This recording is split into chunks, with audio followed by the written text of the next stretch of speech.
Good morning. Morning, Pius. How are you? Fine, ma. How are your wife and children, Pius? Ma. Well, I'm not married now. Oh, dear me. Whatever for? The last time I saw you, you had a beautiful wife with 3 beautiful children. Madam, actually, to be honest with you, that time you saw me, I had landed a big, fat, juicy contract. And you see, that woman was actually a rented wife. Rented? But Pius, you were so good together. You even had children. Well, madam, actually, that was by accident. And you know what? The people started asking for more dowry upon the Mercedes Benz and the bag of money I gave to the parents. So I had to find my way. So where are they now?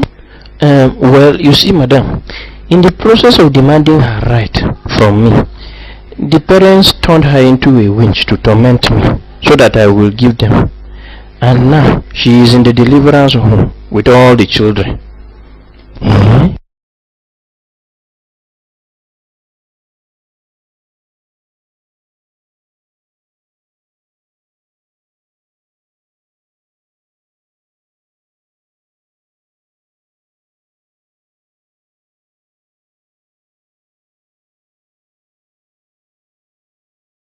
You're welcome again to Searching Heart, and I'm going to be talking about something again very interesting on this edition.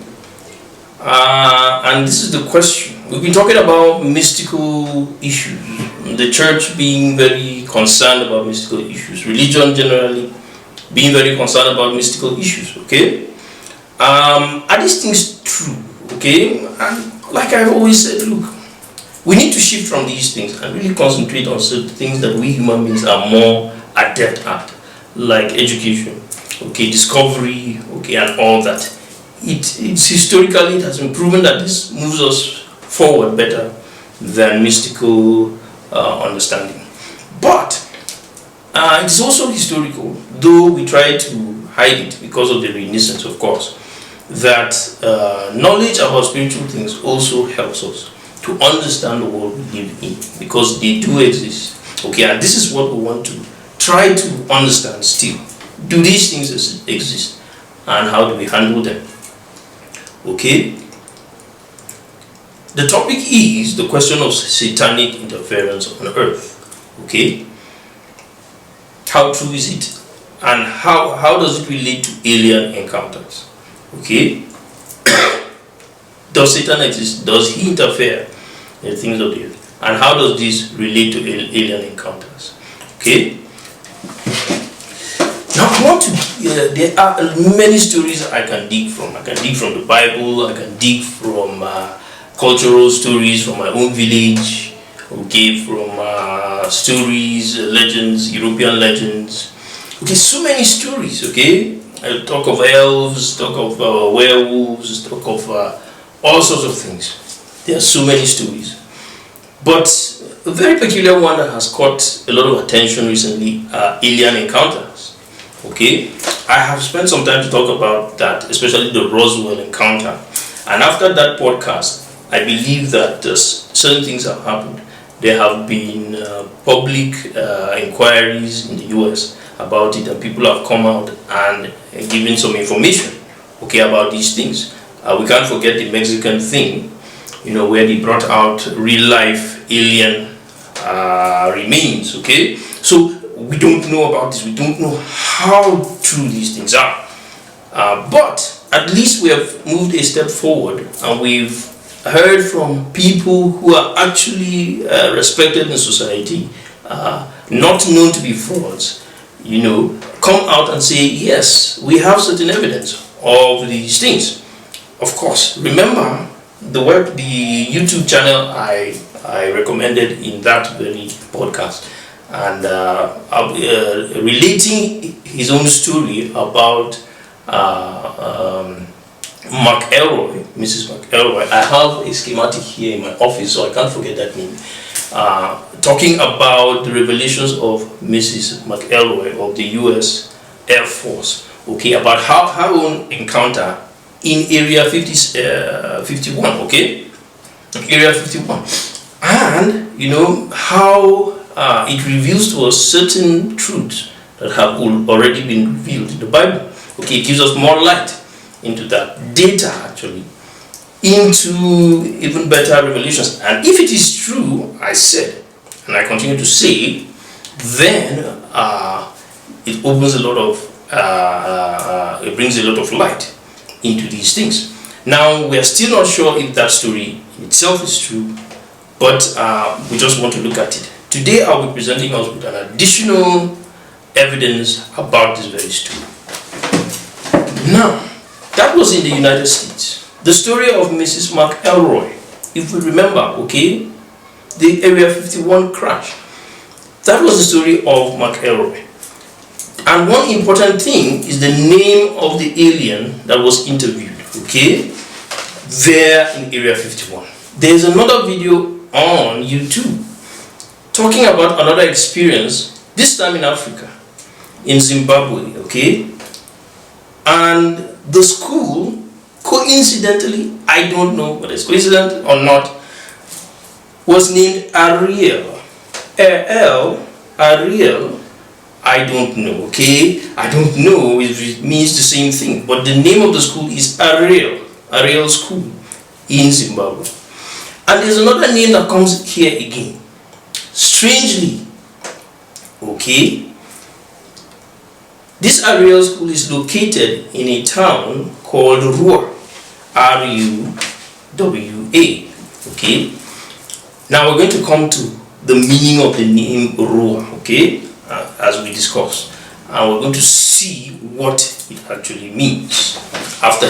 Okay, now aliens were seen in the school by little children, okay, and they were playing on the playground, and they thought they saw a ship, okay, that landed with little men, you know, the same as described by the story of McElroy, okay, in the Area 57 encounter, okay. And these children were interviewed, and they kept on corroborating the same story about little men or people that they encountered on that field, okay.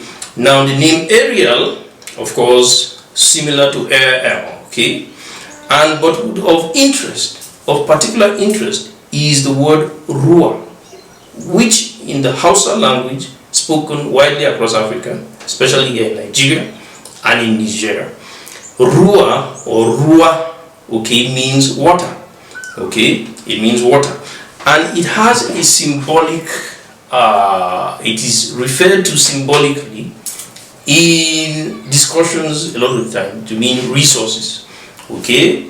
Nkata Ruwa, you know, means you have gathered resources, okay. Nkahana Ruwa in Hausa means you block resources from reaching people.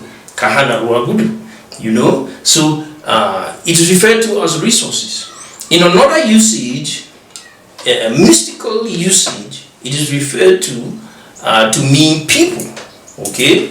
People, okay. You have blocked people from accessing their friends, or from accessing, you know, a particular location or a particular information, okay. So Ruwa symbolically means that.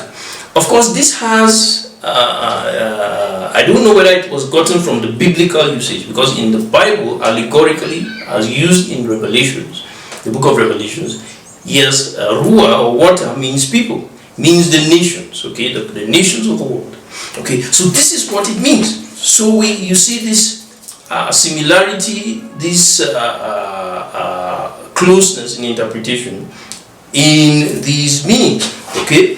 So we see it is a town called Ruwa, and of course in a school called Ariel. This is the one we may have problems with, because we don't know whether it was picked from Ariel.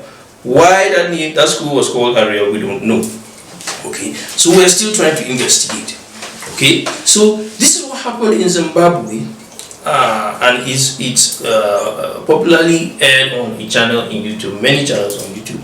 and you can go and refer to it. I may put one in the description, including the Area 51 one. Okay, so this is what you need to know. So why this similarity? And in my investigations, I have seen this as a very, very curious occurrence, and I've been wondering, is somebody trying to play tricks by bringing these things, making these things similar, or giving false stories and making them similar, or trying to copy another story, the first older story, of course, for the Area 51 encounter, and just to make it look real? I don't know, but the symbols are very clear, and for me, we need to try to interpret this. Okay, why would they appear in a town called Ruwa and using the name Ariel, similar to Ariel? Okay, and with the same kind of look described with that. In interpretation, in our time here, when talking about people, that means they are asking for people. Okay, and the children did confirm that when they were being talked to telepathically, that the world was going to be destroyed because of the use of chemical weapons and the use of nuclear weapons, and because of that, these aliens were kind of calling them to themselves. Now, this is a spiritual occurrence, in my view. Okay, it is a spiritual occurrence, and we need to really investigate it. Was this a real occurrence? Was it an interaction with demons, or was it an interaction with angels? We don't know. We cannot say. We have to be able to confirm whether it is real or not, and we will need to know, if somebody trying to play tricks on us. Okay, some believe that these things are being created by climate enthusiasts. Okay, people who want to protect the climate, and so they create these mystical stories, to stop the exploitation of the climate, and all that. Others want to protect religion, and so they create those mystical stories in order to protect religion. And of course, this leads me to the third one. Okay, there's a tribe somewhere in South Africa that believes so much in aliens, and they have the same narrative. Okay, they have symbols that look very much like modern day astronauts, and of course, they have stories that talk about aliens coming to visit people, especially women, and all that. Okay, so those are the issues we need to look at. Okay. So in Africa, these kinds of things are very, very, very, very contentious, because Africans tend to believe such things. I made a joke one time when I was talking about the Area 51 experience, and I said, look, Africans never show up in Africa. Aliens never show up in Africa, because actually aliens are Africans. It was a joke. But it turns out, after studying this Ariel school story, I said, whoa, so they have shown up. And I also was able to see that South African tribe that has these myths about aliens visiting Earth, and I said, whoa, okay, so they have actually visited Africa. So this is the issue, all right, but it actually is not a very popular phenomenon, because Africans tend to be religious, and of course that solves their own problem when talking about alien visitation. But the one expressed in mostly the United States is mostly because of their lack of religion. Okay, so that now probably evolved because of lack of religion. That group of people who don't have religion, but they need to fill up a space when talking about paranormal encounters. And if paranormal encounters are true, of course, they will be aliens, of course. So this is just the issue. And this goes to answer our question. Is satanic interference with human civilization true? Okay. Is it one and the same thing with alien encounters? This is a question we need to answer. Okay. I've always believed that it is so. That is my personal view. Okay, there are no aliens and then spirits. No, aliens, one and the same thing. Okay, those are they. Okay, angels or demons. Okay, so this is what is really happening. But very importantly is our interpretation of these things. If they turn out to be true, especially if they turn out to be true, how do we interpret them? My very peculiar understanding of the Area 51 explanation as given by McElroy was very peculiar, and the reason I actually tended to believe it is because the alien was actually giving information that, of course, he didn't know he was giving us that information, was actually interpreting some parts of the Bible. Okay, as for me, that was really very interesting. Okay, and so it confirmed my suspicion that these aliens are actually demons, okay, or angels. And unfortunately, in the Ariel story, it tended to be a demon, but the questions are still being answered. Okay, and for me, it also made me excited to know that even demons may not be doing what they are doing volitionally or with all the knowledge that they should have. Okay, like the Bible tells us that if a single secret is revealed to them, to angels themselves, to angels, they would rejoice. Okay, so they don't have all the information. Okay, some of the things they do, they are not really doing it because they know everything. They are not omnipotent and omniscient and like God. Okay, omniscient. They are not omniscient either. So this is what it is. Okay. So I've always believed that aliens would be, if they did exist, they would be spiritual beings, and there would be those creatures called angels and called demons. Okay, and I believe that this, for me, solves this question. I am David Dundi Chinke for you today in Searching the Heart.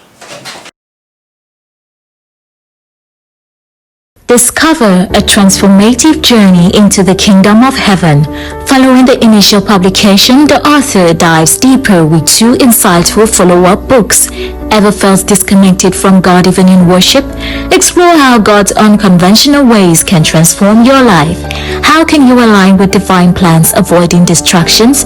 Find answers in The Kingdom of Heaven on Earth and The 3, Illuminating Christian Truths and Prophetic Practices. Unlock profound insights guiding you toward a deeper connection with God. Don't miss out. Dive into this enlightening exploration today. Click the link on the caption to get your copy.